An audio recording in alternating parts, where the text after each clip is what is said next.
Kia ora everyone and welcome back to Mucky Hope Productions. I'm your host Mucky Hope and we've got 4 more sleeps until the next season of Australian Survivor Brains versus Brawn 2.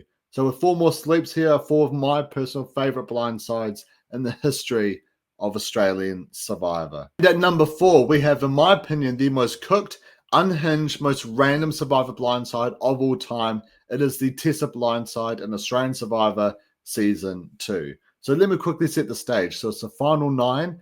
A majority of 6 has just come together to blindside Henry with an idol in his pocket. And we've got Luke, Sarah, Jericho, and Michelle, all from the Song of 4, along with Tessa and Peter. We do see that Tessa is trying to mend some bridges with the Summertail group as a Ziggy.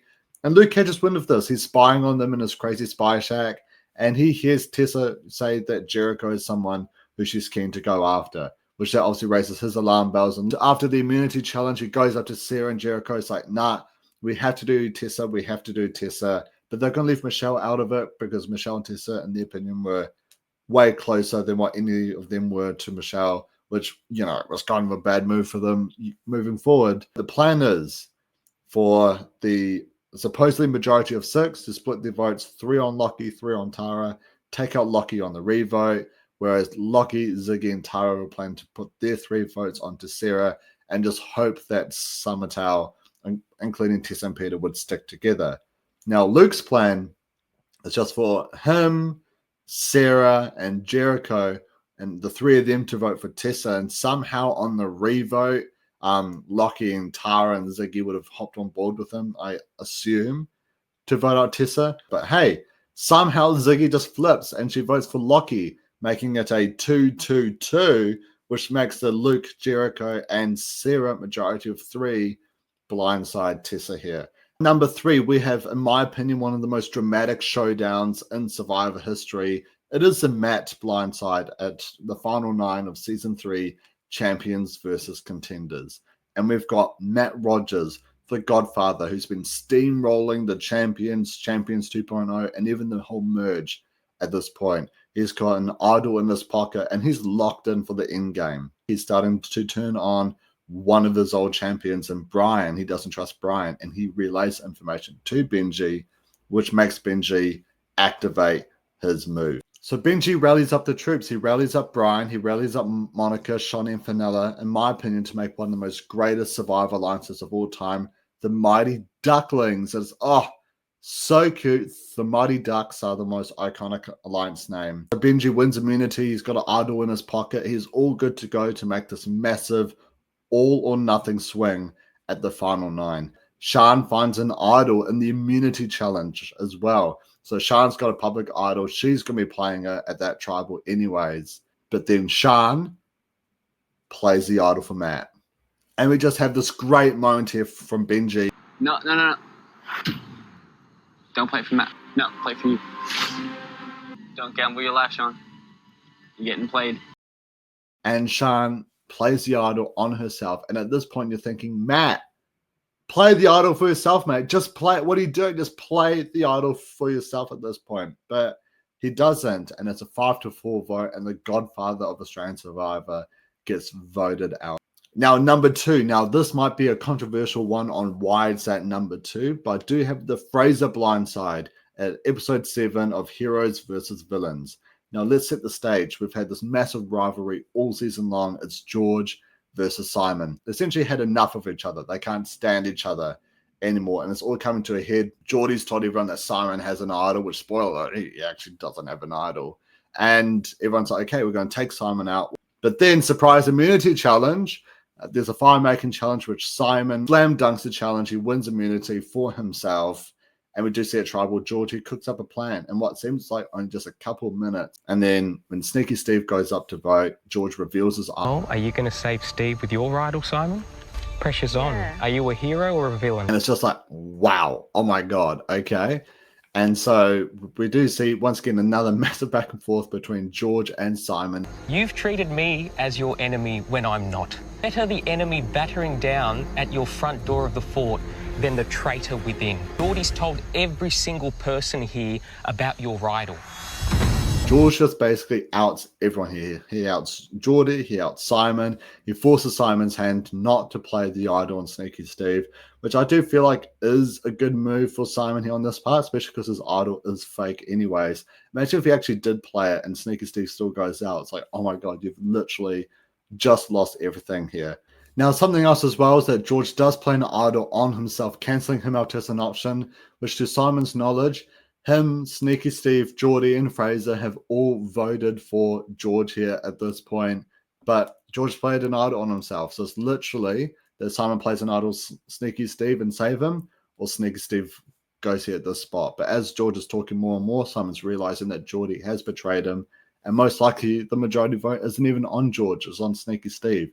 But Simon, he stands his ground and he's not playing an idol on Steve. But it doesn't matter because the 3 votes for Fraser are enough to get Fraser blindside here in this moment. Now, the reason why I have this blindside here at number 2 is simply because we didn't get to know Fraser. And I kind of feel like that was the point behind his editing, is that, you know, every now and then he would have some screen time. So you knew he existed. You knew he was there. But once it's at this tribal council in this tense moment, you know, you've had Simon's name out there, George's name out there, Sneaky Steve's name out there, Geordie's being outed. I mean, George is like, you know, you play the idol Sneaky Steve who will get out one of the traitors within. It kind of looks like it's Geordie, right? And what happens if Simon does play the idol? Let's say hypothetically it's real. Does that then make a unanimous vote on Geordie? And he goes, no. I mean, probably. Who knows? I mean, it doesn't matter because Simon's idol is fake anyways. That's what the editor trying to tell you. It's like, here are all the big names you should be worried or concerned for. It's like, oh my god, what's going to happen? What's going to happen? But when the first vote for Fraser comes out, it's like, oh, no one ever thought about Fraser as an option because no one even realized he existed on the tribe, which no offense to Fraser, he seems like a nice guy. However, there was just no edit behind him.